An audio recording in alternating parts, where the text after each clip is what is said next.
আপোনালোকে জানেনে মহিলা দিৱস 8 মাৰ্চতে কিয় পাতা হয়? বহুতে জানিলেও কিছু সংখ্যক লোকে বা উঠি অহা ল'ৰা ছোৱালীসকলে নাজানিব পাৰে। সেইবাবে আজি মই এই ভিডিঅ'টো বনালোঁ। আহকচোন এই বিষয়ে কিছু আলোচনা কৰা যাওক। প্ৰতি বছৰে সমগ্ৰ বিশ্বতে আন্তঃৰাষ্ট্ৰীয় মহিলা দিৱস 8 মাৰ্চত পতা হয়।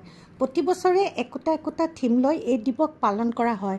মূল উদ্দেশ্য মহিলাসকলে যাতে পুৰুষৰ সমানে আগবাঢ়ি যাব পাৰে। পঢ়াৰ ক্ষেত্ৰত নতুবা ব্যৱসায় আৰু আন কামতে হওক, মহিলাক যাতে কেৱল দুৰ্বল কমজোৰ জ্ঞান নকৰি ঘৰৰ চাৰিওবেৰৰ মাজতে সোমাই নাৰাখি আগবাঢ়ি যোৱাত চৰকাৰ বা সমাজে যাতে সহায় কৰে। সমান অধিকাৰ পোৱাৰ উপৰিও সমাজত উচ্চ স্থান পোৱা, মহিলাৰ ওপৰত অত্যাচাৰ আৰু দুৰ্ব্যৱহাৰ বন্ধ কৰা, শ্ৰমিক মহিলাক পুৰুষৰ সমান বেতন দিয়া আদি কিছুমান অধিকাৰ হাতত ৰাখি এই মহিলা দিৱসটো পতা হয়।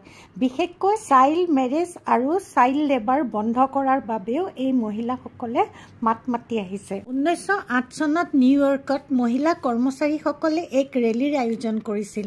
এই প্ৰতিবাদ ৰেলীত হাজাৰ মহিলা কৰ্মচাৰীয়ে ক্ৰমেও 12,15,000 মহিলাই ৰেলীত আগভাগ লৈ ৰাস্তাত ওলাই আহিছিল।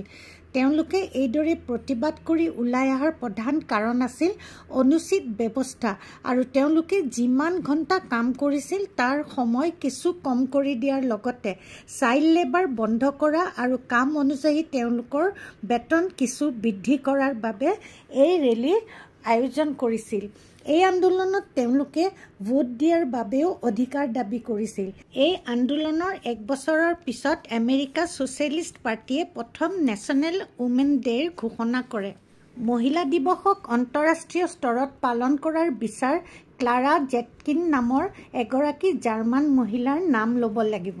1857 চনৰ পৰাই ফিমেল টেক্সটাইল ৱৰ্কাৰ্ছসকলে আনফেয়াৰ ৱৰ্কিং কণ্ডিশ্যনৰ বাবে আৰু পুৰুষৰ সমান কাম কৰি পুৰুষৰ সমান বেতন নোপোৱাৰ কাৰণে আন্দোলন আৰম্ভ কৰিছিল।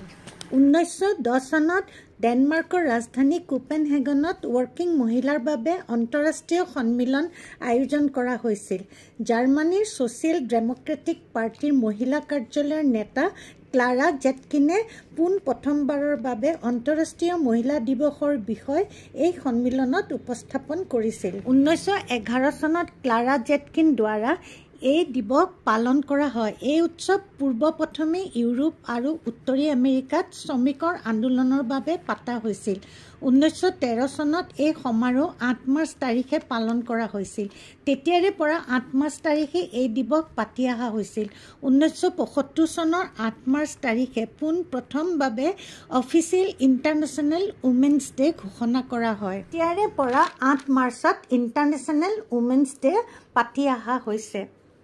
এই দিৱস পালন কৰাৰ এটাই উদ্দেশ্য মহিলাসকলৰ প্ৰতি সন্মান, প্ৰশংসা, ভালপোৱা প্ৰকট কৰাৰ লগতে আৰ্থিক, ৰাজনৈতিক, ব্যৱসায়, সামাজিক আদি সকলো দিশতে মহিলাক সহায় কৰা।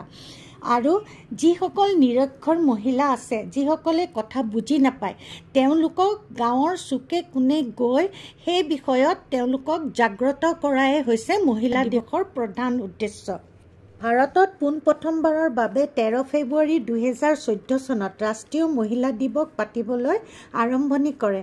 ভাৰতৰ নাইটিংগেল ৰূপে প্ৰখ্যাত সৰোজিনী নাইডুৰ জন্মদিনৰ দিনটোত ভাৰতৰ ৰাষ্ট্ৰীয় মহিলা দিৱস ৰূপত মানা হয়। তেখেত ভাৰতৰ প্ৰথম মহিলা ৰাজ্যপাল আছিল।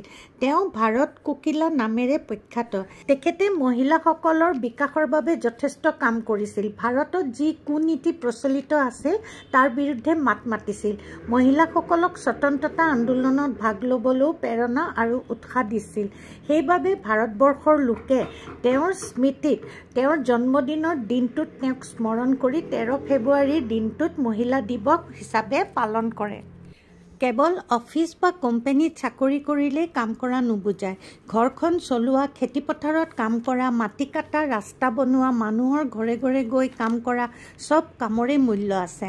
আমি সেইবাবে চবকে সন্মান দিব লাগে।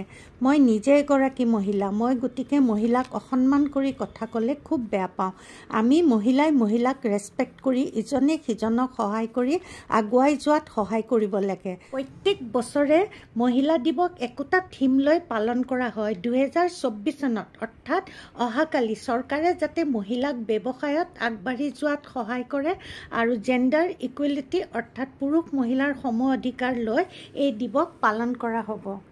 আজিলৈ ইমানেই সমূহ মহিলাসকললৈ মোৰ আন্তৰিক শুভেচ্ছা থাকিল। Happy women's day. ধন্যবাদ।